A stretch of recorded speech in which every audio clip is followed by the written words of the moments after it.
Hello all, and welcome to the Rails Board meeting. This is Friday, June 21st, 2024. I'm Alex Vancina, President of the Board, and I call this meeting to order at 1 p.m. Emily, would you please call roll? Monica Caldecott. Here. Rosie Camargo. Here. Jean Carroll. Here. Alice Creason. Here. Gwen Gregory. Here. Diane Hollister. Jennifer Hovanek. Renee Leva. Here. Julie Millibeck. Here. Thomas Stagg. Here. Alex Vancina. Here. Vanessa Villarreal. Karen Wojcik. Here. Yvonne Milburn. Here. Kathy Anakowski. Here. And we have four. Thank you, Emily. We'll handle guests and public comments at the same time, starting with guests here in Burr Ridge. Monica Harris, Rails. Sharon Swanson, Rails. Jessica Silva, Rails. Nancy George, Rails. Jennifer Coachell, newly elected board member. Ann Slaughter, Rails. Dan Bostrom, Rails. Kate Hawk, Rails. Amanda Kowalski, also soon to be board member. Ola Bronski, Rails. Emily Feister, Rails. Joe Philippek, Rails. Thank you. Are there any public comments here in Burr Ridge? Hearing none. We have no one attending in East Peoria. Is that correct, Emily? Thank you. This is correct. No, we don't have. We have no. Sorry about that. Would you please read the names of any guests on Zoom? So we have Brian Hebel with Rails, Jessica Silva and Nancy George with Rails, and we have Anupam Goel, who's another newly elected board member. Good. Do we have any public comments from Zoom participants?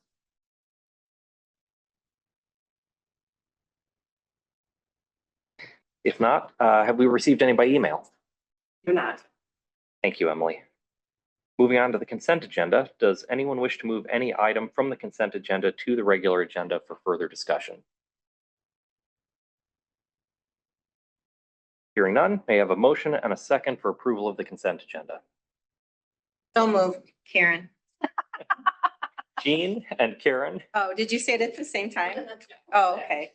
See, that was my plan. Emily, would you please call roll? Rosie Camargo. Yes. Jean Carroll. Yes. Alice Creason. Yes. Gwen Gregory. Yes. Diane Hollister. Yes. Renee Leva. Yes. Julie Millibeck. Yes. Thomas Stagg. Yes. Karen Wojcik. Yes. Yvonne Milburn. Yes. Kathy Anakowski. Yes. Monica Caldecott. Yes. And Alex Vancina. Yes. Next up, we have Sharon with the Rails financial report. Alex, hello, everyone. I'm going to be a little longer winded this month since it is May financials. We're getting closer to the end of the fiscal year, and I'd like to kind of look forward a little bit to the next year and project a little bit of where we're going to end up with some of these areas of the financials. So the May 31st general fund cash and investment balance of approximately 25 million. We've had a nice round figure this month. It's approximately 21.9 months of budgeted would cover approximately 20 budgeted fiscal year 2024 operations. General fund revenues through May were nearly 17.4 million, and we're $698,560 above budget. And this is, of course, primarily due to above budget investment income, as it's been the entire year. We had conservatively budgeted interest rates at 3.75%, an average 3.75%. We anticipate consistent decreases in rates that were projected to happen throughout. But as we know, this hasn't happened. Interest rates stayed at the record high since the Federal Reserve stopped raising them in July of 2023, and they've just stayed there ever since. And now interest rates for us, for our money market accounts, are averaging 5.43%, and the Federal Reserve is anticipating only 1/4 percentage point cut before the end of this fiscal year, and then 4 additional 1/4 percentage point cuts in the next calendar year. So overall, of course, these cuts are dependent on the inflation showing continued signs of sustained improvement. The Federal Reserve's remaining very conservative at this point in time and remaining very guarded about cuts. But those are their current projections, but they have said that those could change depending on where inflation goes and if it stays in the right direction of showing signs of staying under control. The coming fiscal year 2025 budget anticipates a conservative 4.25 percentage point average interest rate. And if these projections hold, we should remain for the majority of the fiscal year well above that rate. General fund expenditures through May were a little over $14.4 million. And these were $653,337 below budget. This was due to below budget contractual services expenditures from just normal timing differences between receiving our delivery outsourcing contractors invoices, as well as a much lower than anticipated fuel recovery surcharge from that same vendor, because fuel rates have been running so far below our projections at the time the budget was put together. Rails is expecting to end the year well under budget for this category due to these very favorable fuel prices and a lower than anticipated membership grants for libraries to join LSAPs, and then a lower than negotiated fee for our Explore More Illinois platform that the platform runs on. This is also this below budget expenditures are also due to below budget library materials expenditures. And these are timing differences between budget and actual group purchases expenditures, which are simply in and out. We pay the bills. Looking ahead, Rails conservatively budgeted for the full EBSCO purchase, just not knowing at the time the package and the vendor that was going to be selected for the statewide database project. Now that EBSCO has been announced as the selected vendor, these actual revenues and expenditures will, of course, vary greatly from what was budgeted. But as I mentioned before, these are just simply in and outs. So these variances won't affect our overall financial position. We did also have below budget vehicle expenditures. Again, fuel prices have been so far below what was initially projected and what we saw being projected on the website that we look at that predicts into the future. And this is partially, these below budget fuel prices are partially offset by the fact that, of course, vehicle repairs have remained above budget due to the aging of our fleet. Rails received the 11th of the 13, which should help reduce future repair costs and increase fuel economy overall for our fleet. And this vehicle was paid for also in May at a total cost of $54,246. We did also have below budget travel and continuing education expenditures. Several conferences did come in under budget that we went to. And we have not yet incurred the cost for the second largest conference that Rails attends, which is ALA, which will happen later on this month into July.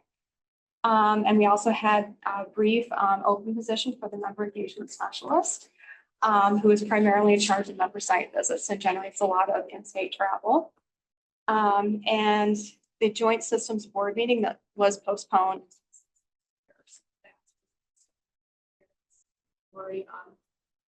heard. And these below budget expenditures were partially offset by above budget buildings and grounds expenditures. We paid some increased lease expenditures for our new Rockford facility, but we gained 2,000 extra square feet. We also had above budget supplies, postage, and printing expenditures from the difference in the ordering pattern of the delivery sticky labels to save on shipping and release costs from our vendor. So we went from 5 smaller orders to 2 larger orders, the first of which happened in May. And we had above budget equipment repairs, rentals, and maintenance expenditures. And these were for the upgrade of the HVAC control and monitoring system software, as well as the HVAC control board. And the purchase of endpoint security software to increase our protection against cyber liability threats. And that's about all that I have for everyone. Does anyone have any questions?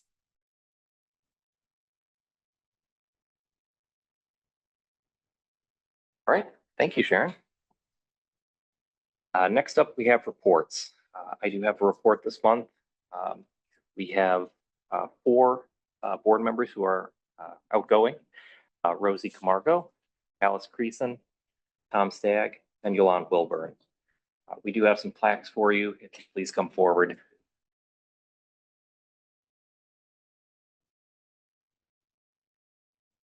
The plaques read, "In sincere appreciation for your service to the Rails." That was safe.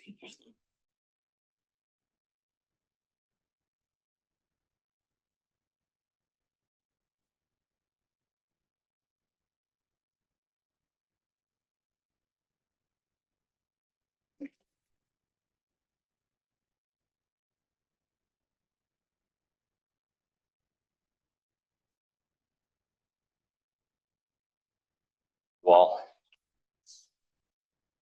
Next on the agenda, we have Rails Board Committee meeting reports.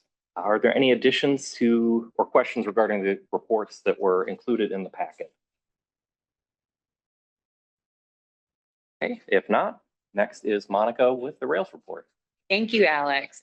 We just have a few things from the report that we wanted to call to your attention today.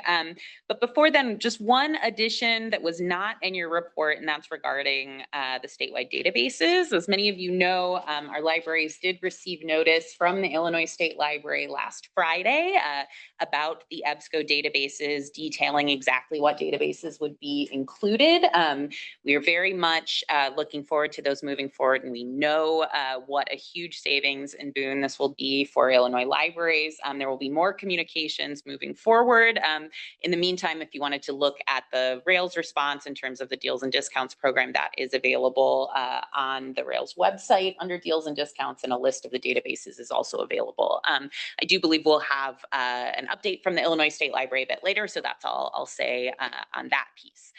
We did also just want to call your attention, as we've been giving you legislative updates throughout the session, that Illinois House Bill 4224, that is the treasurer bond bill that was moved kind of at the last moment of this spring legislative session into the fiscal omnibus bill. And that was signed into law by the governor. So will be effective beginning on July 1st, 2024.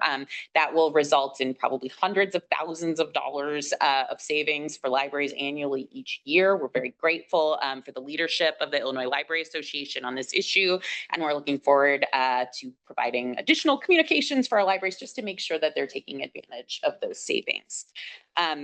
Also, many of you probably noticed that the Illinois State Library, through the Secretary of State, Alexi Janulius, issued $2 million in library technology awards this month. Those were issued to 113 public libraries in the state, including more than 50 in the Rails territory. The amounts they were eligible for came in either $12,500 or $27,500, depending on the size of community that they serve. They were qualified by being eligible for an updated equalization grant funding request, which results from a very low tax base and having a high poverty rate. So Rails and Heartland actually partnered on putting together a very quick networking opportunity for those libraries that were receiving those grants to speak to one another about how they were filling out the application, what things they might be eligible for. And we heard from those participating libraries that this was a helpful process for them. We were also grateful to be joined by the Illinois State Library in terms of representatives who could give them additional guidance on those applications, which had to be turned in by June 14th. So it was a very quick turnaround from those libraries. In addition, I want to let you know that ISBE authorized Rails as a professional development hours or PDH provider. This is a really big deal for our school libraries. They need this PDH in order to continue on as certified school libraries. And so being able to be a provider for that as opposed to doing it through other agencies is a huge deal. It was a huge process that our continuing education team had to go through. So I want to congratulate them on that work. And Kate's in the room here today. We're very grateful for that. And I think it's going to be a great thing for our school library. So we wanted to call your attention to that as well. I know many of you were able to join us for the June 6th member update, which focused primarily on digital accessibility. We had some great speakers who were there to kind of talk about a lot of the issues around digital accessibility that are happening, and got some really great feedback from those who attended. If you weren't able to attend, the recording for that is available on the Rails YouTube, where you can continue to view that. And we are updating all things digital accessibility on our Pulse page on that topic. So we'd encourage you to go and take a look there, where you can find many more pieces of information around that. Dominican University School of Information Studies has put back together their advisory board. This is something that they used to do back in the day, and They have since recommissioned it, and I've been asked to serve on that advisory board. So we had our first meeting on June 11th, and that group will be meeting quarterly. This is a great thing in terms of a beginning to some of our increased relationships, we hope, with some of the library schools in the area. And again, connecting some of the work that's happening in our Illinois libraries to the training that they're receiving and having through those programs. So we're really pleased about that as well.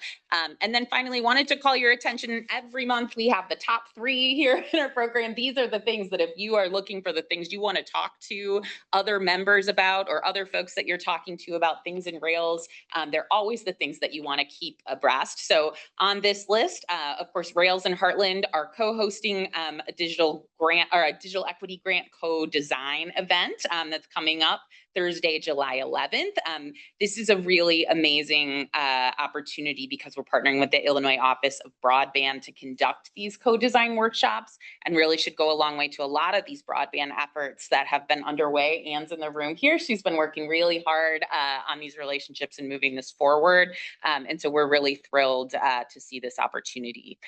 Anyone who's looking for the Illinois Library Laws and Rules book, that's a mainstay in our industry. And there's a new one that's currently available. Libraries can get it through Rails for $25, which includes the book and the flash drive. So let people know. A lot of people buy these entirely for their boards or for other areas. So this is a discount that you can get through Rails.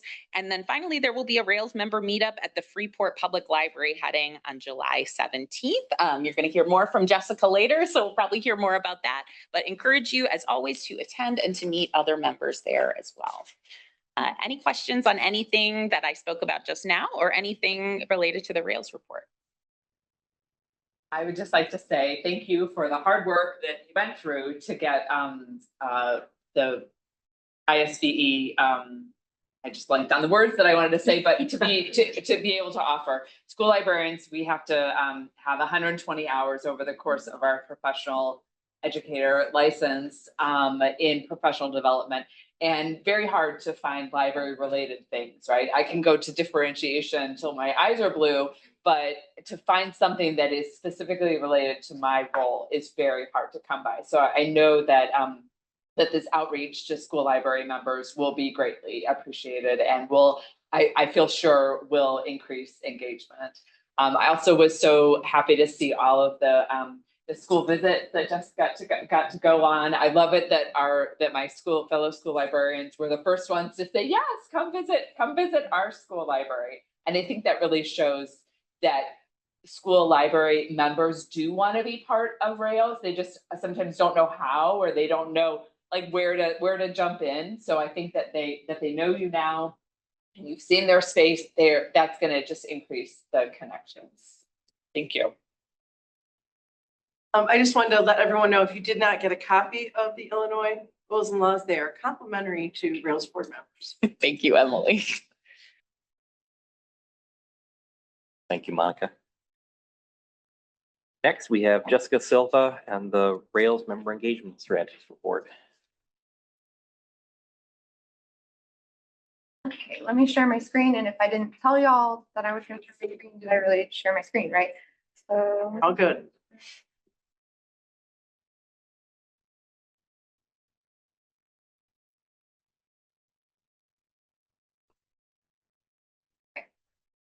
well, hi everyone, I'm Jessica Silva. I am the Member Engagement Specialist. I'm going to tell you a little bit about myself and a little bit about what I've been doing as Member Engagement Specialist in my first 3-ish months here at Rails. So most of my background is in school librarianship. I was a school librarian for about 12 years at an elementary school, an international school, another elementary school in Fort Worth, and a dual language magnet high school, which is also my alma mater. I also served as an academic librarian at Austin Community College, and most of my professional organization work has been in equity, diversity, and inclusion, and PR and marketing. I've done a lot of PR and marketing and social media chair for various organizations, and you can see organizations listed. If you want to hear more about any of those, I'm happy to talk about any of that. But I have a lot of experience working with libraries all across the state of Texas and in New Mexico to plan events and help other librarians. So I'm really excited to take my experience to helping all sorts of librarians from different sorts of libraries. I'm really excited to connect with librarians and libraries and tell them about Rails resources that can help them. I also love to read and collect books, and those are two very different things because I have a lot of books, but I don't always read all of them. So a little bit about what I've been up to. I've had a lot of site visits and a little bit about how members can schedule a site visit. They can contact me via email or phone. We've been advertising in our e-news newsletter, as well as on social media platforms. Ola made the really cute graphic you saw, and the first thing, like, where in the world is Jessica Silva, like Carmen Sandiego. And I think some members have made site visits based on what they've seen on social media. I have a post-site visit survey that Renya helps me send out. I'll talk about a little bit later, but I actually today just added, like, how did you find out about how you could add a site, how you could have a site visit? Because I think that's a good question to figure out from members how they're learning about a site visit. And I've been collaborating a lot with Ola for scheduling those as well. I have a whole map of all my site visits, and I track them on a sheet. I kind of have a queue of who I'm going to see. So these are some of the libraries that I've been to. I kind of divided them into type of library. Special libraries that I've been to, I bolded these two because the Chicago Psychoanalytic Institute is a special library and they have an archive and a library, but they also are a teaching library because they have a special program for psychoanalysts. And then the American Hospital Association is sort of falls under multiple categories as well. I'm also going to the Italian Cultural Center soon, and I was promised espresso, so I'm excited about that. And then these are the public libraries that I've visited so far and the ones that I have upcoming. The Freeport Public Library is the member meetup that Monica mentioned earlier, and that's going to be July 17th at 2 p.m. It might be 10 a.m. I can tell you exactly. 10 a.m. Thank you.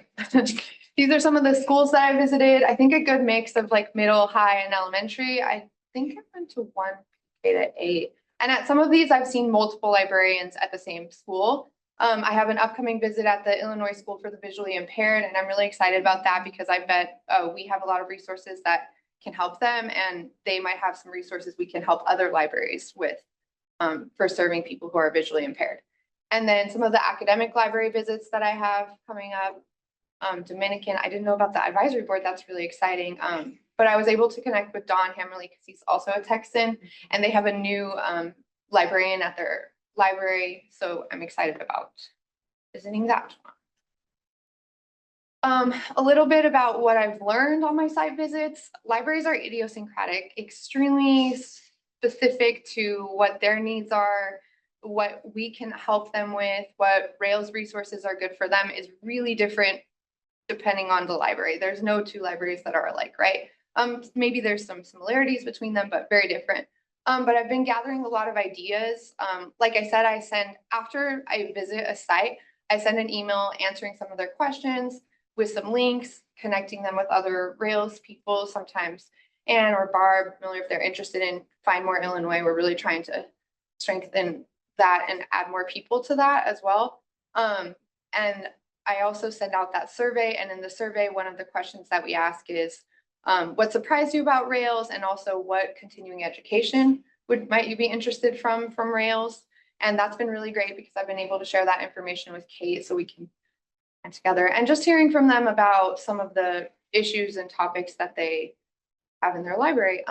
I'm also new to Illinois, so I'm really learning. It's a big learning curve because I'm learning the difference between a city, a district, a township, and all of those things. And also potential for added members. Maybe if I visit a library and they know someone who's not a member. Some other happenings and highlights we're really excited about. At Reaching Forward, Ann Slaughter was able to connect with someone who was interested in convening a digital equity networking group.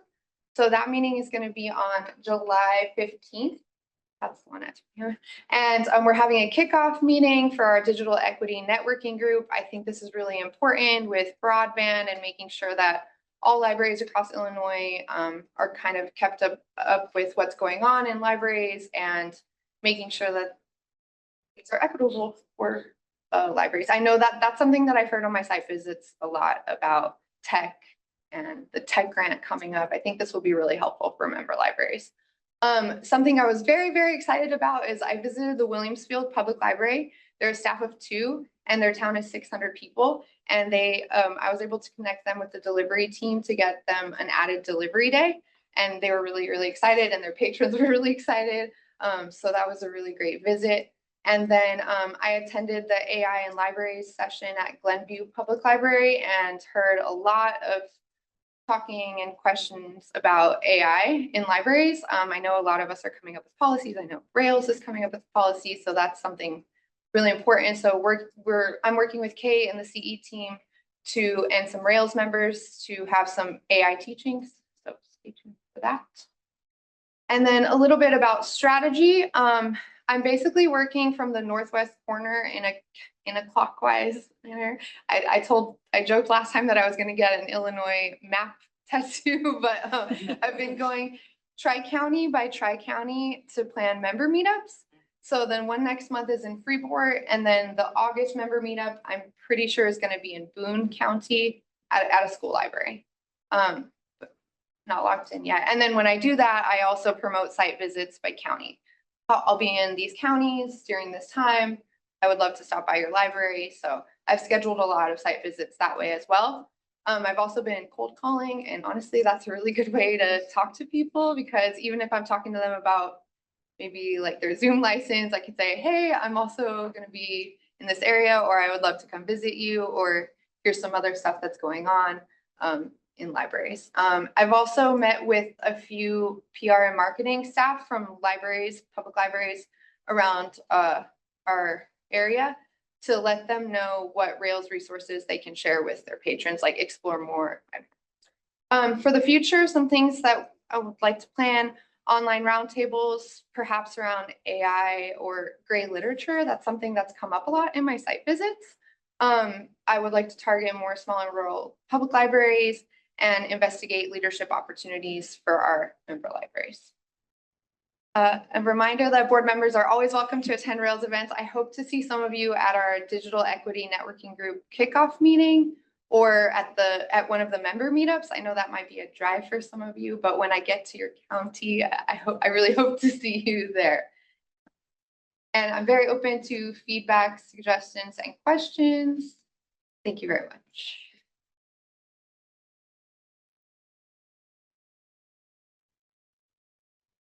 Any questions? Here, I'll mention something. I love the fact that you're just even solving some problems for their smaller libraries. It's just awesome, because even though it's only 600, it's a great impact of getting an extra delivery date. And then the other fact that we're still visiting other libraries, obviously with Monica starting that and just going off with you. It's great, because then again, it's just the continuous of advocating for Rails and what we do. Again, good job. Even though 3 months, how long? 3 months of just being here already? 3 months. I started April 7th. And mileage so far? I've been everywhere. But my map is cool though. I think we're gonna do something. I was about to say that, Yeah. that sounds like a cool graphic. Yeah. Did they already create a page on the website for what she's already doing? Like for, okay, because I'm like, just to see like photographs from all different libraries. Yeah, I'm working with Jeanette. Yeah, very cool. And I take photos a lot, and Ola and I have taken a lot of photos, and Now you need like a little mascot. A bobblehead. yeah. Yeah. Drop. And the bobblehead with you. You could do that. In a good way, Dan. I got to see Jessica. She was at South Holland for a professional workshop there, right? It was a adult programmers networking group meeting. They really liked it. They were doing amazing stuff, beekeeping and Mhm. Awesome. leading programs. I will just say that, thank you for doing this. I think it's a great idea, and what a great way for libraries to network with one another by having these meetups, to meet your peers, share best practices, and really gain a sense of, hey, I'm not alone. Oftentimes, especially with the smaller libraries, you can feel like, oh, we're the only ones who are going through this. but knowing that you have colleagues that you can reach out to is really impressive. So thank you for doing the work. I think strengthening the library ecosystem is sort of like my mantra, I guess, but I think that's something that we can all do. I think you can all see how amazing it is that Jessica's been here 3 months and the impact that she's had. And I think we're so excited about what she's going to continue to bring to this role and how it's going to keep growing. It's really great. If anyone needs anything or would like to schedule a site visit or spread the word to other libraries, that I'm available for that as well. Thank you. Thank you. Okay, next we have the Illinois State Library report. Hello, I'm Rita Stevens, and as you can see, Greg was unable to make it and he apologizes, and there isn't any Illinois State Library report. And I'd like to thank everybody for getting me into the meeting because we just found out. I just found out so that he was not going to come. So I'm sorry there's not any meeting, but I'm sure he'll update you when he can. Thank you, Rita. You're welcome. Right, moving on to new business. First up, we have a report on the Rails Board election results and proposed slate of officers for the next year. Tom? In your packet, you got it.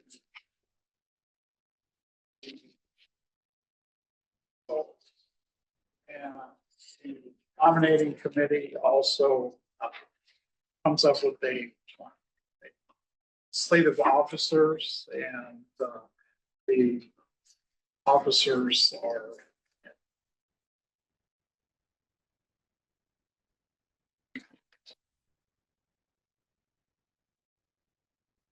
I believe the vote is at At the July. next month's meeting, once the new board members are seated. these are the recommended officers that they recommended. And I would like to thank everyone on the nominating committee for such good work that they did.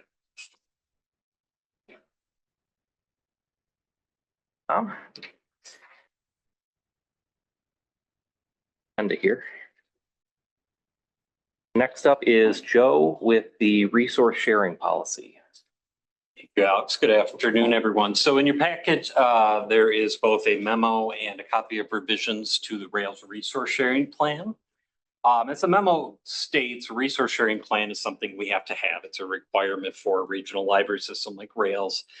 This is outlined in the administrative rules under the library system standards for core services. At a minimum, this resource sharing plan has to kind of very broadly cover 4 things. The sort of requirement that a library should provide reciprocal access in some way, participate in reciprocal borrowing some way, some sort of general mechanism for resolving disputes as they relate to resource sharing, things like damaged, lost materials, and then just a requirement around lost, damaged materials, who is ultimately kind of responsible for that.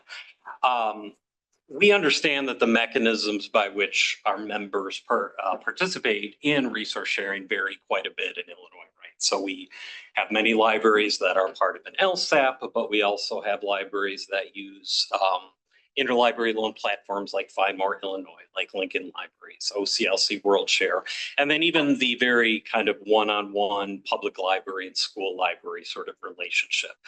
So it's really sort of important for this plan to be very broad and flexible enough not to create sort of unintended obstacles for resource sharing, because I think at its core, a very basic level, this resource sharing plan is really about setting forth that requirement and sort of core responsibility that if you are a member of Rails, we need you to participate in resource sharing, because at its core, that is what Rails is all about.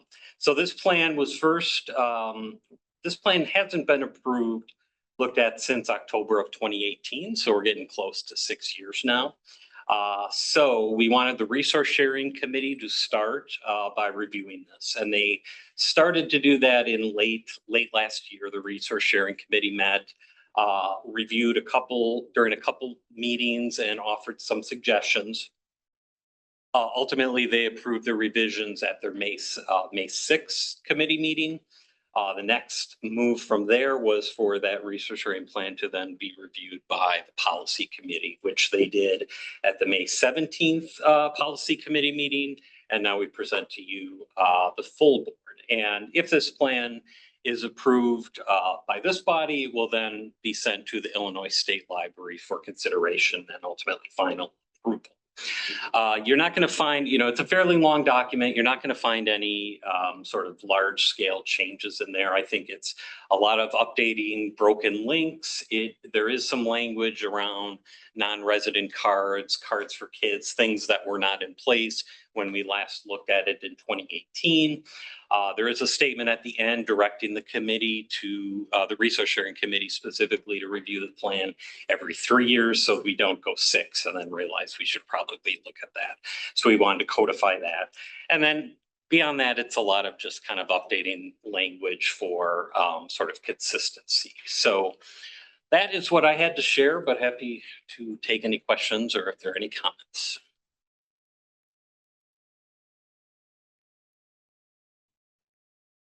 There are no questions. Do we have a motion and a second to approve the resource sharing policy as presented? So moved, Julie. Julie, thank you. Second, Karen. Karen, thank you. All in favor, say aye. Aye. Opposed, no. Motion carries. Next, we have the draft fiscal year 2025 calendar for Rails board meetings. Monica, did you want to say anything about that? So we just present this to make sure that we have all of the outside activities and conferences on the books. We will officially ask for approval of this calendar at the July meeting when the new board is seated, but we do need to approve a date for the July meeting today. So are there any anything that anybody doesn't see on this calendar first, or anything that is a conflict or issue? Yes, Karen. Bug day. I just keep thinking, Oh, little dogs running. Prairie Cat Users Group. thank you, Alex. What is it? Prairie Cat Users Group.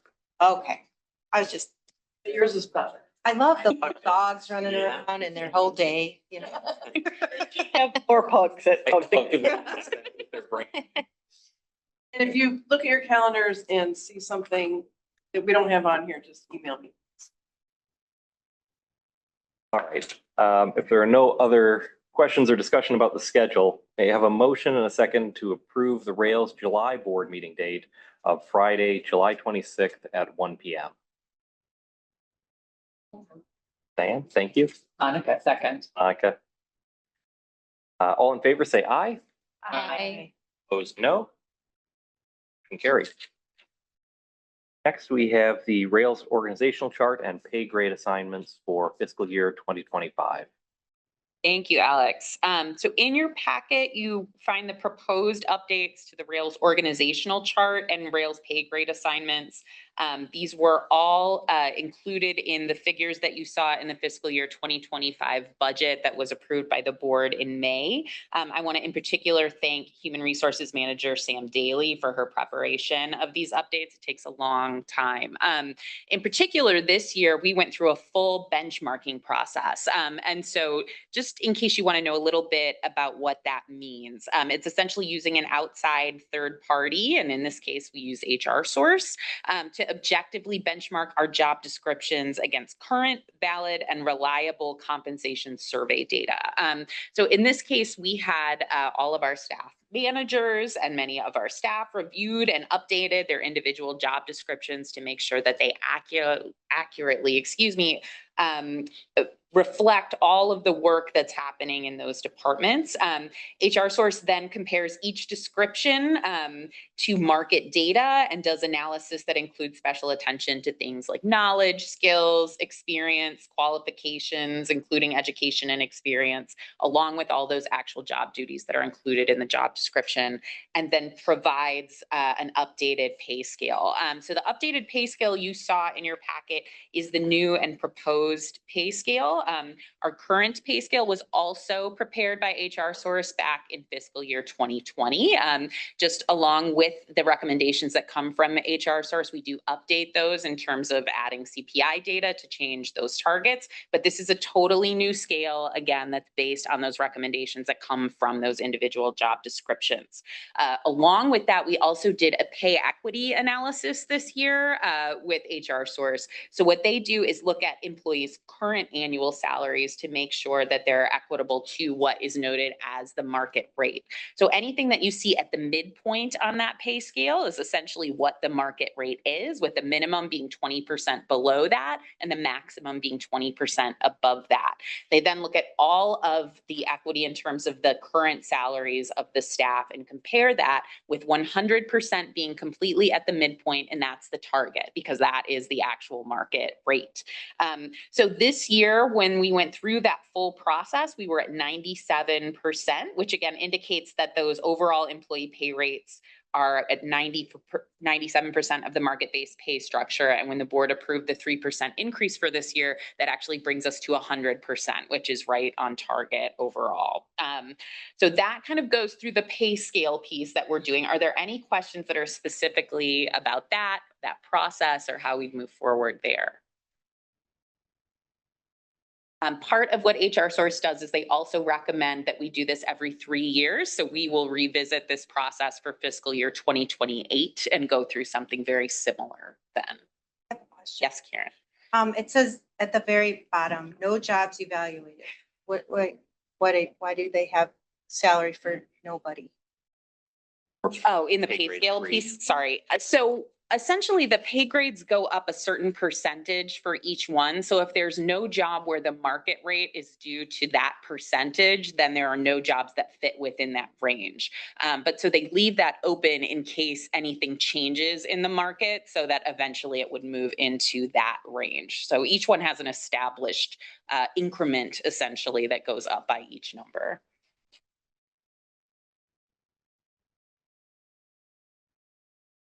Any further discussion? You don't mind, I will share the org chart piece as well. Oh, I'm following. sorry. No, that's Yes. okay. So the other piece that you have includes updates to the org chart. Because I have been the executive director of Rails since February of 2023, I've been here about 1.5 years and been looking very closely at the organizational structure during that time. There are some changes to the structure that are included in this org chart that we want to share with you all as well. So part of the benchmarking process was again going through that process of analyzing each position and where staff should be. Part of what we are recommending based on those recommendations is a promotion of 2 staff members to the executive team in this new model. So they will move from being at a management level to a director level. That changes by moving them up a level, and they will then be part of the leadership team that has Rails. And that includes Sam Daly going from HR manager to HR director, and Sharon Swanson going from finance manager to finance director. We have had both an HR director and finance director at Rails at other periods of time over Rails. So this is not a brand new structure, and in some ways is a return to that structure over time. We believe that this will provide some really strong administrative guidance as we move forward as an organization and have those voices on our leadership team. There's an additional promotion here that lists Karen Goyer moving from an administrative assistant to a special projects coordinator. We do have one other special projects coordinator on staff currently, and the level of work that Karen is doing, we believe also moves her up into that level after analysis during the benchmarking process. We also asked during our budgeting process for the addition of an additional library resource specialist. That was approved as part of the budgeting process, and that position is now listed in the org chart so that we'll have 2 of those as opposed to 1. And then we are moving 2 departments to different supervisors. One is our Find More Illinois program, which has seen a lot of growth over the last few years. We've been really excited about how that has moved forward under Ann Slaughter's leadership, but we believe at this time it is now time to move that program with all of our other library statewide programs like Explore More and our e-read program under the direction of Layla Heath. For the sustainability of that program, we think it's great to have all those programs under the same umbrella, and so that we'll move them there. Similarly, our data team has grown significantly since they first started here at Rails with Grant joining the organization. Jeanette Jaraki then joined us, and we now also have a data internship, as you saw a report that happened last month. Their work and profile statewide has also grown, and we believe it's important to slot them sustainably into the organization. So that department will move from reporting directly to me to reporting to Ann Slaughter under technology. There's a lot of project management and other pieces that happen in that department that really make that a good match for them as well. So those are the changes that are being proposed under the org chart. But if you have any questions about anything you see here, I'm happy to answer that now. A lot of work.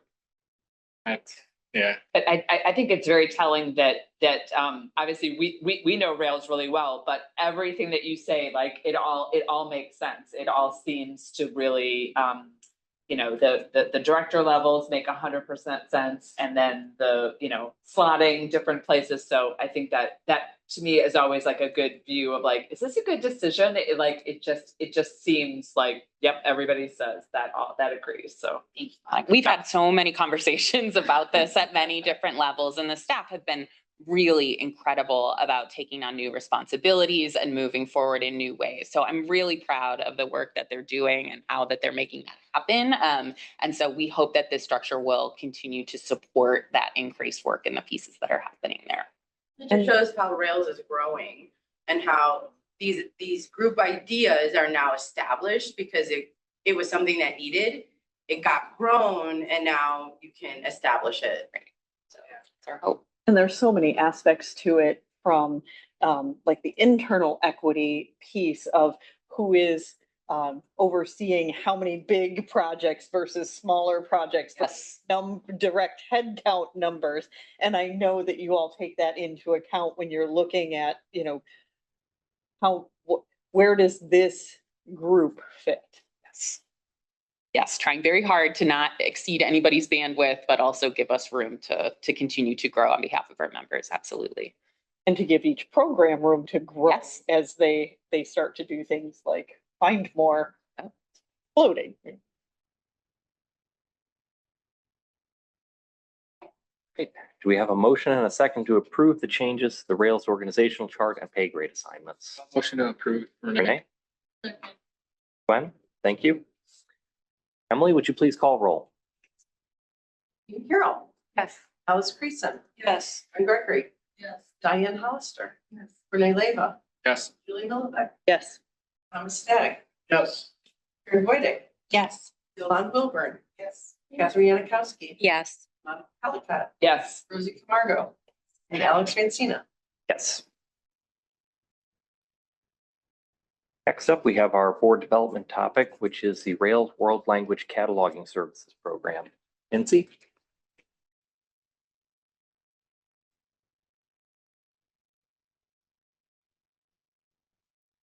Share my screen.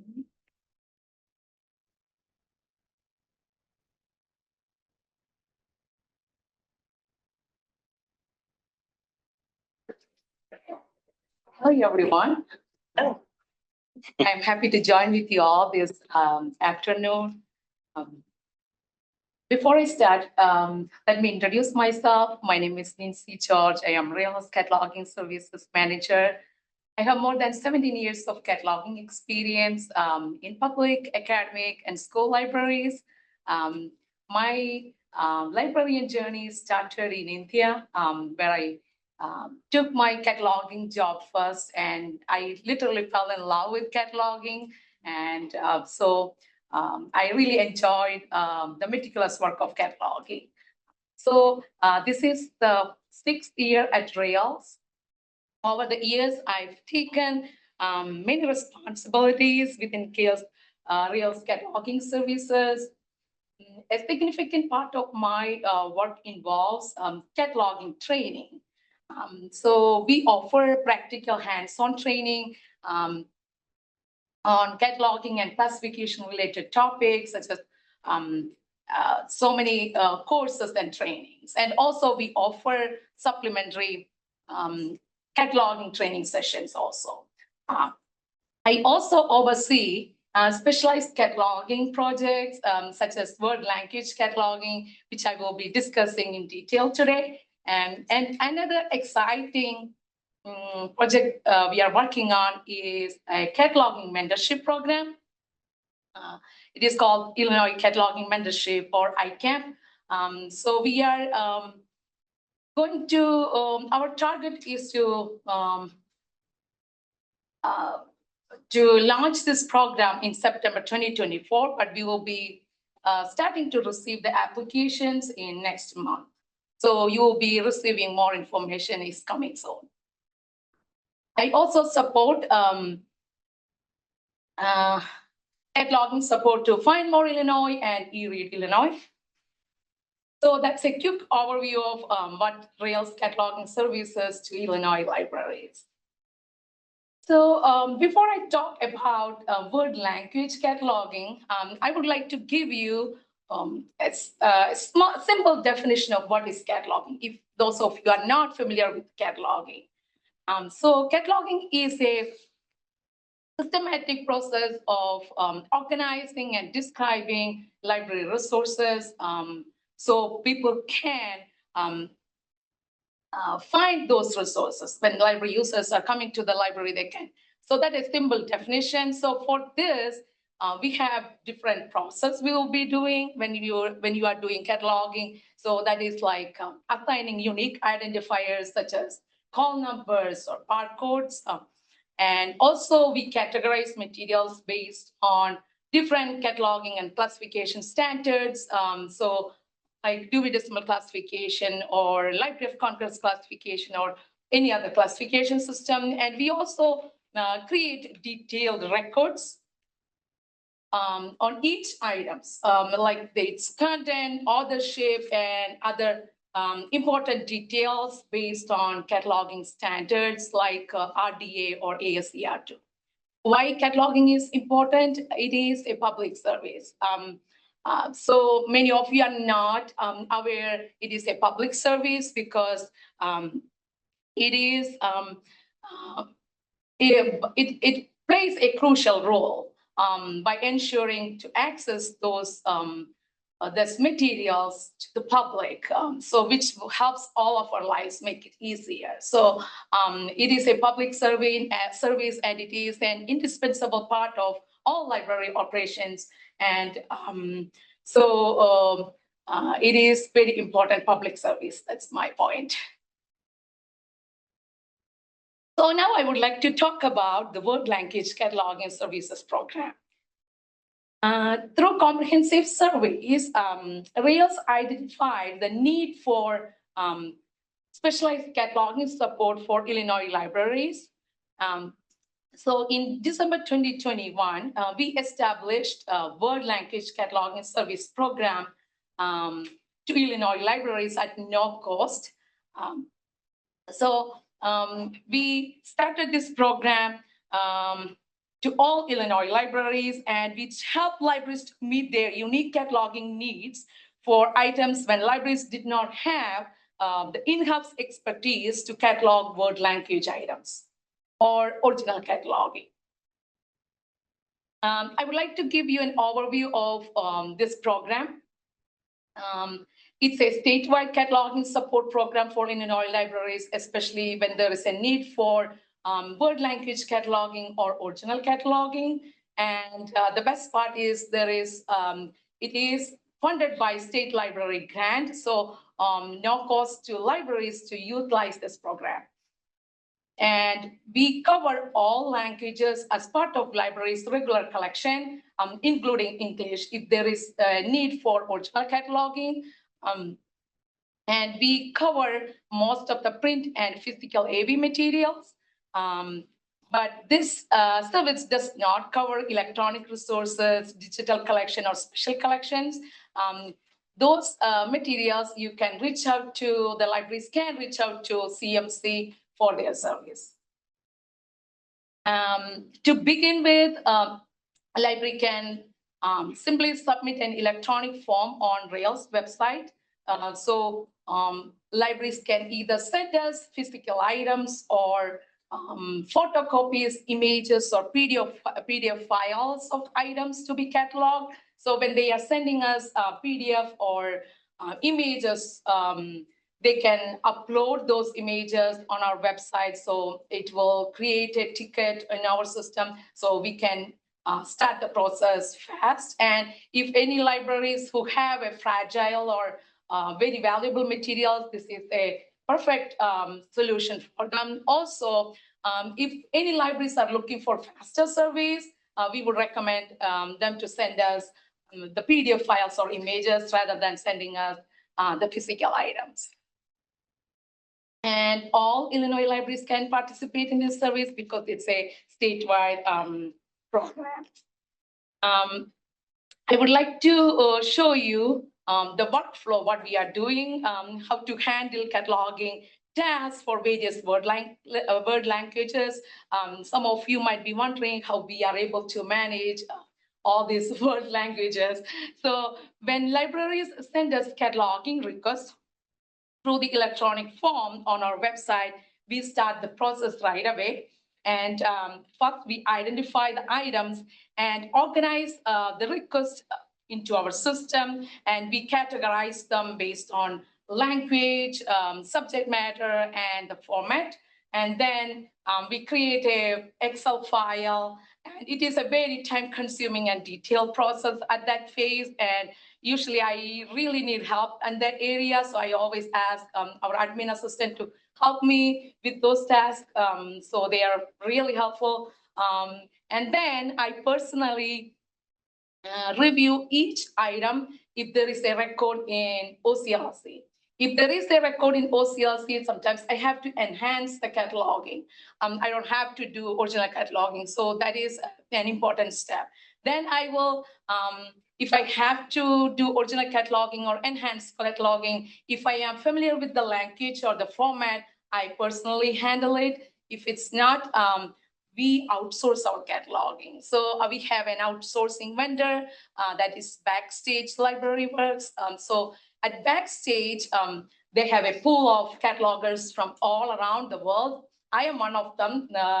And so because I know 4 different Indian languages, so they can cover almost every languages. So we outsource our cataloging at that time. So they will catalog those items if I am not familiar with the language or the format of the materials. Then we always follow the national cataloging standard, as well as we also incorporate local cataloging needs if any libraries are requesting to do so. Then after Backstage send us the records, after the Backstage finishes the cataloging, we have to make sure that the quality of the records. So I review each record and make sure the cataloging standard, and if they incorporate their local cataloging practices as well. Then we will send those bibliographic records, the full level bibliographic records to libraries. Then we will return the physical items to libraries if they send us physical items. That is the workflow. And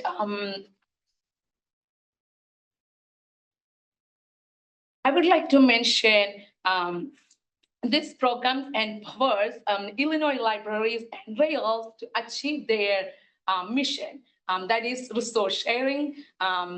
With word language cataloging service, we expand resource sharing by sharing, by unlocking the access to unique materials that were previously unavailable for widespread use due to cataloging constraints. So with this word language cataloging, it is available to everyone. And it is this service aligned directly with numerous Rails strategic plan. One of them is ensure sustainable, equitable resource sharing for all member libraries. Furthermore, this service serve as a beacon for libraries to exemplify equity, diversity, and inclusion by better serving the non-native English speakers in their communities. Usually when libraries are buying materials, they always, one of the criteria they always look for is if there is a record in OCLC. If there is no record, most of the people are, most of the librarians hesitant to order those books because if there is no record, the library users cannot access it. So with our word language cataloging service, they can acquire materials in broader range of cultures and perspectives. So that's a great advantage. They can just send to us the materials. We will be able to meet their cataloging needs.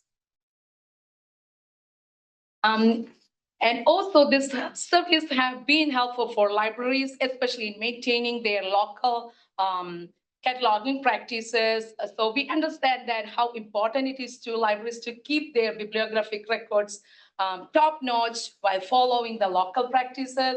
So that's why we collaborated with different libraries and consortium to create custom cataloging to efficiently use this service. So this collaboration helped them to save the time of catalogers, also help them to consistently adherence to their local practices. One consortium we collaborated is a CCS, and the other one is NIU. We developed a custom profile just for them so they can utilize this space efficiently. So if any libraries need help getting started this service, we offer consulting and support, and whether there is a guidance on preparation or adjusting workflows or identifying items, we are ready to help you, so they can directly contact me anytime. And we actively promoted this service program to Illinois libraries through various e-newsletters and through Rails e-newsletters. We regularly shared articles highlighting the program's benefits, the ease of use, and the success stories from participating libraries. And also we promoted this to get the wide range of audience at Illinois Library Association conference, also IL conferences. We also make sure to attend various networking group meetings and LSAP catalogers meeting to help them to aware about this service. I also actively sought feedback from the participating libraries to make sure that everything is working properly. And so that word of mouth is also a great point to get this program service to different libraries. Now I am excited to talk about the program growth. So this service has been successful in meeting the cataloging needs of Illinois libraries, and we received great feedback from them. And the number of requests we are getting has really gone up too. We started this program as a pilot project in 2021, October to November, with 5 different libraries, and we received positive feedback from them. And so we officially launched this project in December 2021. In the first quarter of this project, we received about 53 items from January to April 2022. That was the first quarter, but now things really have taken off. In the last quarter, that is January to April 2024, we received 710 items we handled, and that is nearly 200% of increase. And we, in just fiscal year 2024, we handled more than 22 plus language items. And also we received a great feedback from our survey that was in February 2024. And libraries were really happy how efficient this program is. And they were really happy about the non-Latin language materials to get that full records because they cannot read those materials. So they are very happy to serve those kind of peoples at their communities. So moving forward, we are committed to keep up the momentum. We will continue to support Illinois libraries by offering cataloging for wide range of materials in different languages, and also to make sure things are fair and effective. We are going to make reasonable limits on how much each library can send us. So that means we will prevent one library from using too much funding for cataloging a lot of complex materials. So that will cost a lot. So to have it fair and balance, we are going to set that reasonable limit. Also, we will be consistently promote our program, and we will be going to use different assessment to continuously assessing this program, how it is going, how it is, the feedback, the participants, we will always look for those continuous assessment. If everything goes as planned with our grant funding, we are hoping to hire a cataloging services assistant in the next fiscal year. So this position aims to enhance our capacity to meet this demand and maintain this quality of this program. That is going to be a temporary position during the grant period. So future efforts will be focusing on continued expansion and refinement to meet the evolving cataloging needs effectively. These are direct quotes from libraries, and so you can see that it has been really incredibly beneficial to libraries in several ways. So at this time, I would like to thank you, so many people, like many our admin assistants. They are incredible, helping in so many tasks. So thank you so much for their help, like admin assistant Rainia and Mary Kate. They really helped me to do so many stuff. And also I wanted to thank you, Anne, for her invaluable support and her guidance in accomplishing this project. So thank you. And thank you all for listening. And you can learn more about our world language cataloging service through the QR code, or you can reach out to me anytime. I am happy to answer any questions you may have.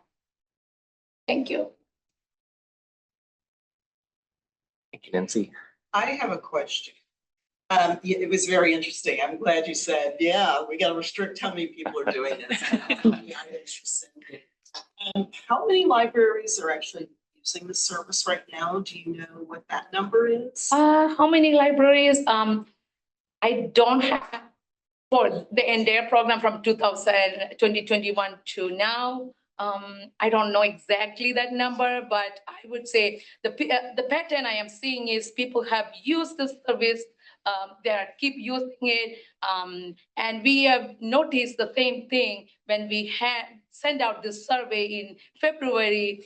Many people were mentioning that we were not aware about this service until that survey. So we really need to reach out to those people that marketing parties still people are not aware about it. So I don't have that exact number, but more than 50, I would say. And then just as a follow-up, just thinking about like Find More Illinois is getting ready to come online. Do you anticipate that you're going to have more libraries that will then want to join in because maybe they haven't had their materials cataloged, and this is a great opportunity to share those world language collections? Right. That's opportunity for growth. Yeah. Thank you. Great information. Well, as obviously my library uses this program and benefits from it, and we're really grateful that it's there, but I think it is a great program that I'm always telling academic libraries about, because many academic libraries have lots of things in world languages that they don't have expertise in. So I hope that they are participating, because it is a really valuable service that,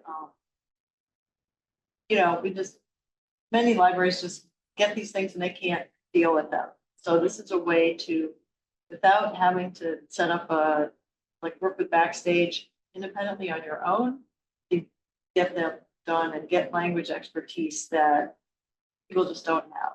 So I'm so grateful that Rails has been doing this for the last few years and is continuing to provide this service. Thank you. Happy to help.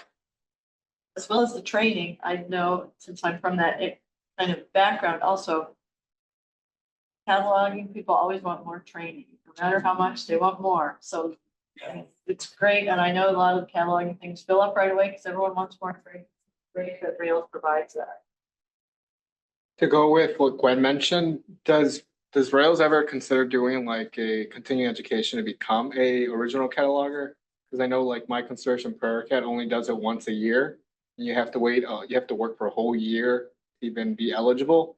So our library, we just hired someone. We have to wait a year, but we have a massive collection of homeschool items. So we can only send them 5 items at a time. But it's one of those things where I don't know if continuing education in regards to being an original cataloger and getting some training to offset some of that workload on you, it would be amazing. Because like Gwen said, it is very popular. And as part of the ILA conference committee, we're very happy that we're adding more cataloging programs that people were asking for it. Definitely, we are planning to collaborate with IHLS to create a cataloging training on original cataloging in a more comprehensive way. So that is in our list. Yeah, that's awesome. That's great. Thanks. What are like your languages that you get most? Most Chinese and non-Latin materials are really popular in this program, and also Polish items. From NIU, we receive like very unique languages like Malay, Khmer, and Lao languages. So some of them are really unique languages we will get. At that time, I will definitely reach out to Backstage. But I can cover 4 or 5 different languages. So even though I'm fluent in 4 Indian languages, I can cover 4, 5, or 6 Indian languages. I just want to highlight, I know that Nancy showed you the growth of the World Cataloging Program, but Nancy has also been a huge leader in the Illinois community for cataloging in general, with presenting at the Illinois Library Association and collaborating with partners at Heartland and doing so much just to increase the profile of cataloging. And through this cataloging mentorship program that's being planned, I think there's even more opportunity for growth and networking there too. So she's covering a lot in terms of the work that she's doing for Rails. I would love to see continued education offering. I know school librarians would probably, to a single person, agree that cataloging is the part of our job that we probably question ourselves the most, right? Mm-hmm. We're teachers first of all, and then that technical part, and there's a library vendor that a lot of school libraries use, and when you call them for cataloging help, they know their technical stuff, but oftentimes they're telling you to do something that goes against cataloging, recommendations. And yet if a school librarian doesn't feel strong enough to say, wait, I shouldn't do it that way. I know that that's a workaround and it will get it done, but that's not the correct way for this to be. So I know that school librarians would absolutely adore and appreciate continued learning. We are looking into one specific training for cataloging correctly for kids. So that is one area we will be offering. Very good. Thank you. Thank you, Nancy. Thank you.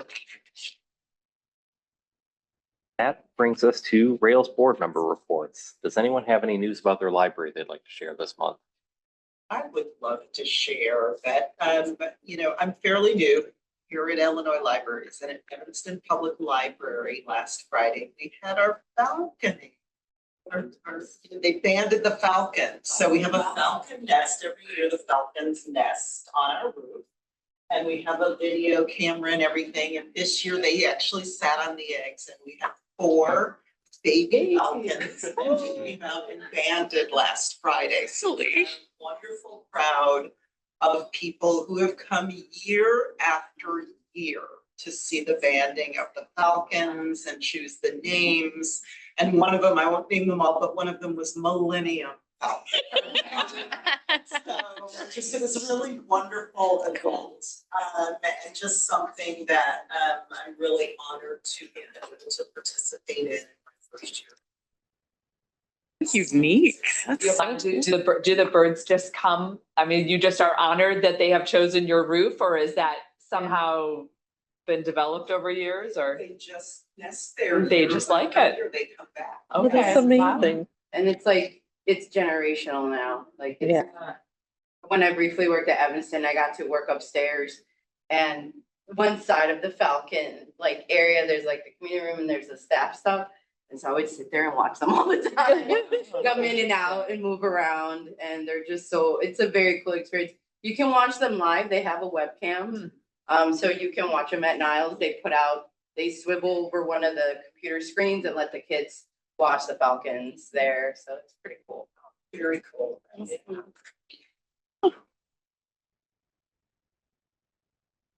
I don't know how many of our members here are in memberships with the ILA.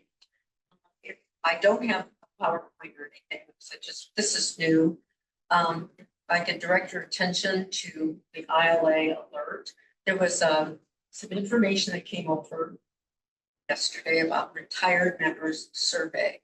And this is for the establishment of an ILA form. I've been chasing after this since 2019. I've sent in proposals, and anyway, it may become a reality. And I think it would benefit Rails, it would benefit ILA, anyone that's retired. You don't have to be retired at the moment. You have options if you want to see this progress and grow over the years. We have different areas such as leadership training and mentoring.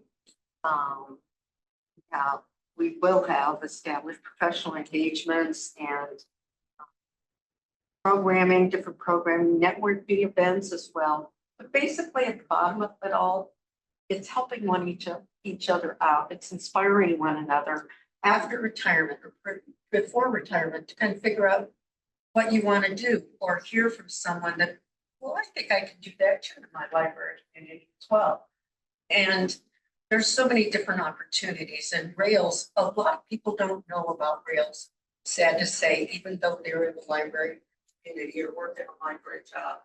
I can honestly admit that having worked in a library since 1994, I didn't even know, this is horrible to say, I didn't even know Rails had a board at that time.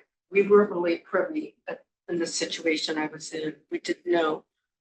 When I talked to my other colleague, she's no longer here, we'd go Central Illinois and over in the Pewaukee area. We talked to people from libraries, and they had no idea they could run for a Rails position, to have a voice here at Rails. And they're like, me? I can join. I can run for office. I'm like, of course you can. So, and even knowing about all of the deals that Rails has to offer to education, like, I think it's wonderful. So if you would have an opportunity to look at the ILA alert, the survey is there, you can click on, and then if you're interested, you're trying and just look at it, because I'm just really hoping this comes off the ground. And the other thing too, I guess I'm sentimental, being a library conference junkie for so many years. I've made a lot of friendships, and I'd like to see my cronies again, and I'll see you again too. I hope sometime. I mean, I used to be on the ILA, was a director at large moons ago, 2008, and it's just wonderful to talk to them and see what they're doing now that they're retired. So hope to continue it on and also to talk about our profession for library careers. Many people don't know it's a possibility to work in the library. I remember I was told before I became a librarian that I'd have to have a library degree, which was erroneous. I did do a library degree and I got my library, but at that time I thought, oh my goodness, they told me I had to have, you know, another MLS or another master's. My goodness. So I'd like to dispel some of those rumors and encourage people to pursue a career profession in the library. Thank you. Thank you, Diane. I attended my first special library conference of sorts, being new to the special library world, and I just wanted to thank Dan for the work that you did on the Midwest Symposium. SLA Midwest Symposium, it was very helpful and informative, and I enjoyed it immensely, and I just wanted to acknowledge you on that. Reforma, if you're not familiar with Reforma, look us up. The technical, I never remember because it's super long. It's the National Association to Promote Library and Information Services to Latinos and the Spanish speaking. It's an organization, it's national, it's part of ALA 2. We give you all the resources that you need for your community to reach out to your community that are Spanish speakers. Our Midwest chapter had phased during COVID. We created a task force and I was on it. And we officially have started our process to become a formed organization again. So we have our offices open. You can, if you know anyone that would be great at it, that would like to move through their library career, you don't need a master's. You just need to be working at a library. So that's Reforma. Because I get voluntold, I am now the communications person for the Reforma Midwest chapter. So we have a Facebook now. Slowly I'll learn social media, well, and Instagram. But we're really excited. Everything should go into effect July 1st. And then we will like to start promoting that we now have a Reforma Midwest chapter. So we're really proud of it. We worked a really long time, our bylaws and everything to make sure that we were part of Reforma. And so they're supporting us. And so that's going to be great.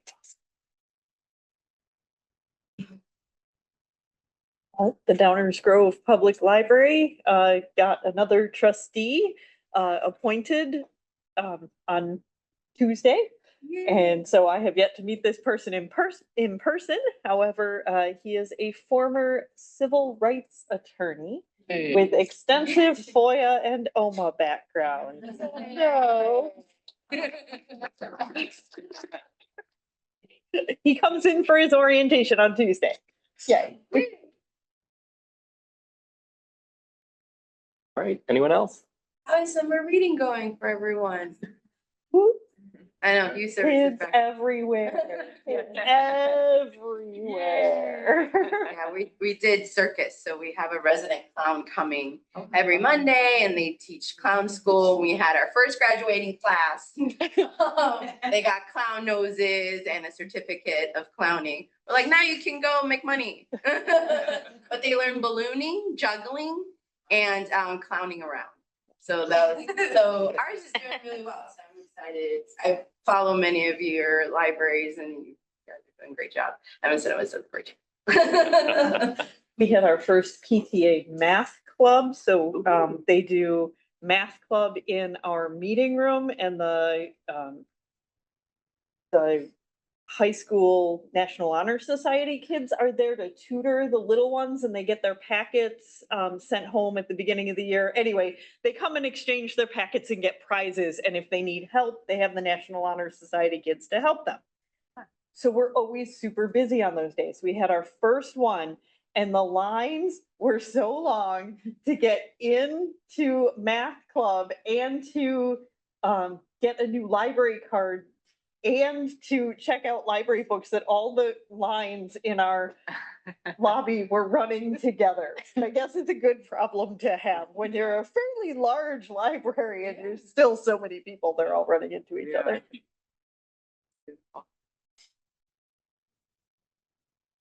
All right, We will be taking a break shortly to have some cake to celebrate our outgoing board members. But just want to cover our meeting recap and agenda building for the next board meeting. We do also have an executive session after the break. So our next board meeting will be Friday, July 26th, 2024 at 1 p.m. The day will start a little bit earlier with the board member orientation at 9:30. All current and incoming board members are welcome to attend that. We'll have lunch at noon, followed by the regular board meeting at 1 p.m. The agenda will include approval of the fiscal year 2025 board meeting calendar. New board members will take the oath of office. We will vote on the slate of officers for the year and a discussion of board committee assignments and election of a member at large from the board to the executive committee. Is there anything else to add to the agenda for next month? All right, in that case, we will take a break here to have some cake, and then we'll have the closed session after that. All right, welcome back. We are reconvening our meeting at 2:43 p.m.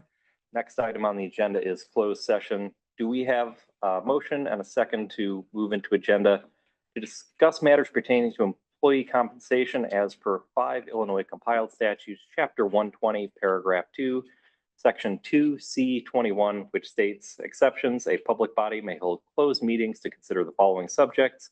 1, the appointment, employment, compensation, discipline, performance, or dismissal of specific employees of the public body or legal counsel for the public body, including hearing testimony on a complaint lodged against an employee of the public body or against legal counsel for the public body to determine its validity. So moved, Monica. Monica, thank you. Second. Yolande, thank you. Emily, no, who's calling roll? I got them writing. All right. Caldecott, Yes. Camargo. Yes. Here or Carol. yes, or no, whichever. It's here, whatever. Carol, Creason, Yes. Gregory, Here. Hollister, Yes. Sylvanek is not here. Leyba, Here? Milovek is here. Stagg, Vancina, Yes. Villarreal is not here. Wojtik, Here. Wilburn, and Yanikowski. Here. We are good. All right. All right. We are back in open session at 3:19 p.m. In follow-up from our closed session, have a motion and a second to increase the executive director's salary by 3% for fiscal year 2025. So moved. That Karen and Diane? All right. We do need a roll call for this. Alice Creason, Yes. Gwen Gregory, Yes. Diane Hollister, Yes. Renee Leyba, Yes. Julie Milovek, Yes. Tom Stagg, Yes. Karen Voitic, Yes. Yolande Wilburn, Catherine Janikowski, Yes. Monica Caldecott, Yes. Rosie Margot, Yes. Jean Carroll, Yes. and Alex Mancina. Yes. Monica, thank you so much. The feedback from board members was overwhelmingly positive. We're really happy with all of the great work done here at Rails over the past year. Thank you for all your hard work. Gwen and I will meet briefly with you later to discuss some of the results in detail, but overall, all of the comments were very positive. Anyone else would like to add anything? 2 thumbs up. All around. It's a pleasure. Thank you all. It is a wonderful place to work and you all are really a dedicated and fantastic board. Thank you for all the work we have done together. And I'm very excited to continue on with Rails. It's a great place to be. All right. That is all of our business for today. Do we have a motion and a second to, actually, I can just turn the meeting, can't I? Take the power.